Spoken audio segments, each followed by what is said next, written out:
I think um, the amazing disparities, right, that have always been present, but that have really been sort of laid bare by the conditions of this pandemic, are so insidious for kids' well-being and families' well-being and for kids' learning, because of the fact that the very same brain systems that we use to make sense out of our lives, to decide how we feel about things, to sort of think about what's coming next, to make sense of the changes that we're witnessing, and to try to figure out what we think and what we believe. Those same brain systems are also the ones that kids are using to make sense of schoolwork and other kinds of ideas and skills that you learn in a more traditional academic setting. And so they're directly, I mean, you can sort of think of it as directly competing for neural resources. When kids feel anxious, when they don't understand what's happening, when they see the adults in their lives worried and stressed and struggling, they naturally, that becomes the most salient thing to them. That's the thing that they most are thinking about. It's the thing that has the most direct tie to how they are physically and mentally, emotionally feeling. And so that's what they're thinking about, because our feelings and our experiences are basically cognitive events in addition to emotional ones. They're the stories we're constructing for ourselves inside our heads about what this all means. And the fact that kids are also either online a lot or completely isolated, if they don't have access right now, is also a pair of problems. It's really kind of a double-edged sword, because on the one hand, being online a lot really changes the way the brain interacts with other people, with information, even very, very basic physiological cues that teach our brains how to grow, that make us feel well with each other, and that make us sort of co-regulate one another and get our minds into the same space together, which is a basic fundamental premise for effective teaching and learning relationships. That is triggered by simple things that we take for granted, like eye contact, right? Like noticing the physiological state of the other person, how a person breathes next to you, that shows I'm focusing deeply on this now. I'm sort of holding my breath and reading your paper, and that signals to you that I care about what you've written and that this is interesting and it's worth spending attention on. Those kinds of subtle cues are the things that really organize our brain development and that set kids up to be in a position to really engage with complex patterns of thinking together as a group, the way that school happens when it's done well. And so for kids who are online, they're having to really make up for the loss of those subtle cues, not to mention the strain of things like reading from a phone or a screen is much more difficult, just from a perceptual standpoint.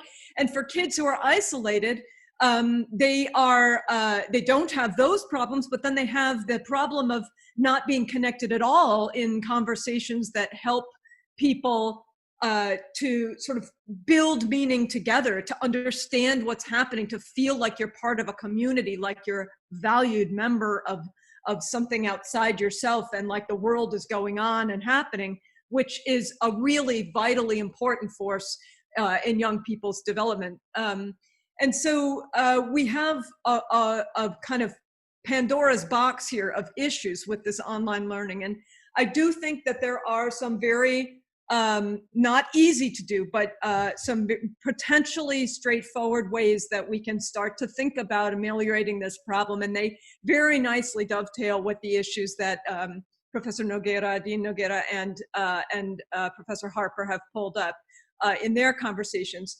First, we have a huge cohort of college-ready recent high school graduates who are not able to attend college this fall.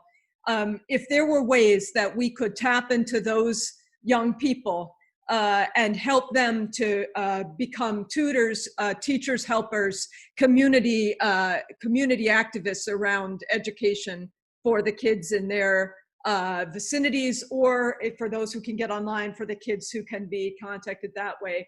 We may have much more person power to put to the task, and teachers could become kind of directors of that in some ways.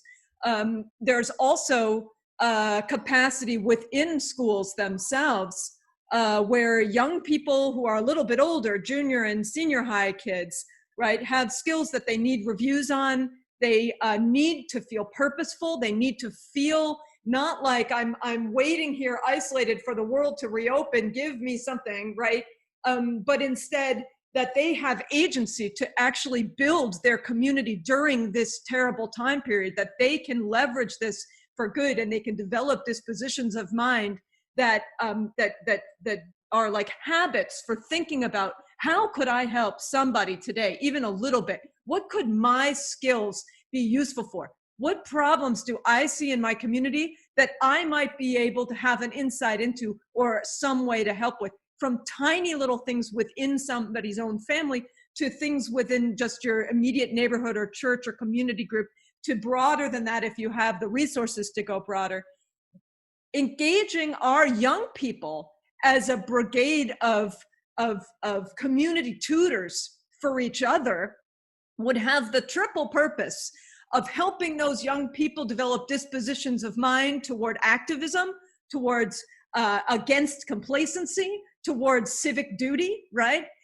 On the one hand, which helps them feel better. It actually, turns back. When you give, it turns back on you. Even neurologically, it helps you to feel healthier and more well, like you have a purpose.